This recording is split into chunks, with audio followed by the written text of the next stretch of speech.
The last part of the lesson tells us how, we, even though we have learnt about the important sources for writing history, the times are changing so rapidly, and so many new things are coming into use.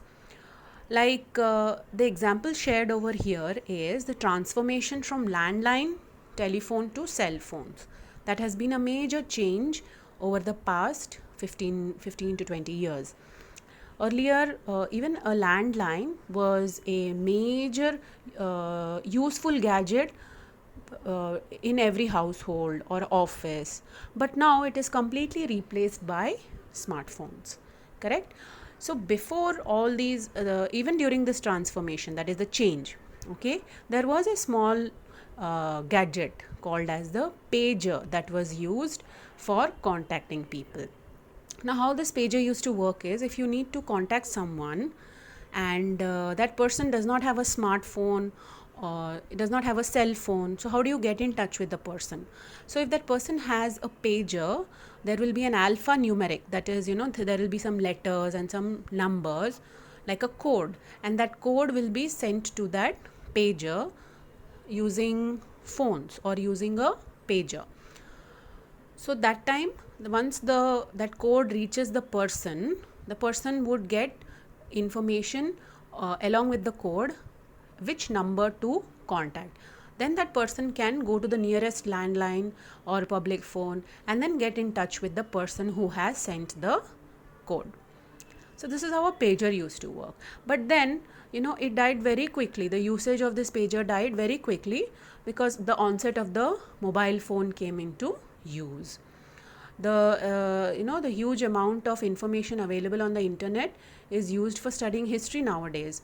So even though whatever information you want, you can easily access to the net and find out, but you should be very careful in knowing whether what information you're getting is true and original, is it trustworthy, and so that information, whatever you gain, has to be verified first. And so here comes the role of teachers and your parents. So verification of information that you gain is very important.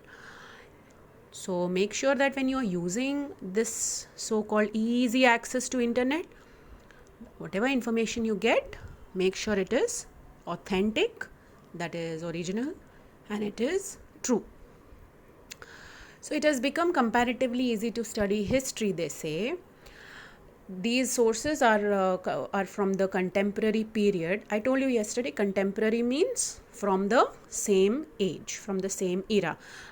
Usually I give this example to most of my students. See, I'll tell you. When I was in school, the famous cricketers of that time, that is my contemporary, were Sachin Tendulkar, Rahul Dravid, and so on. So what would be the contemporary cricketers of your time? Of course, Virat Kohli, KL Rahul, and so on. So you're getting what is contemporary during the same time. Since a subject like history touches all aspects of our lives, efforts for preservation of such sources are made at all levels.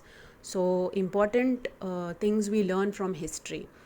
The children usually ask me why we should learn history and all, and I tell them that history is important to know all kinds of achievements of man and get inspired by that. Also, the mistakes of man which should not be repeated by us.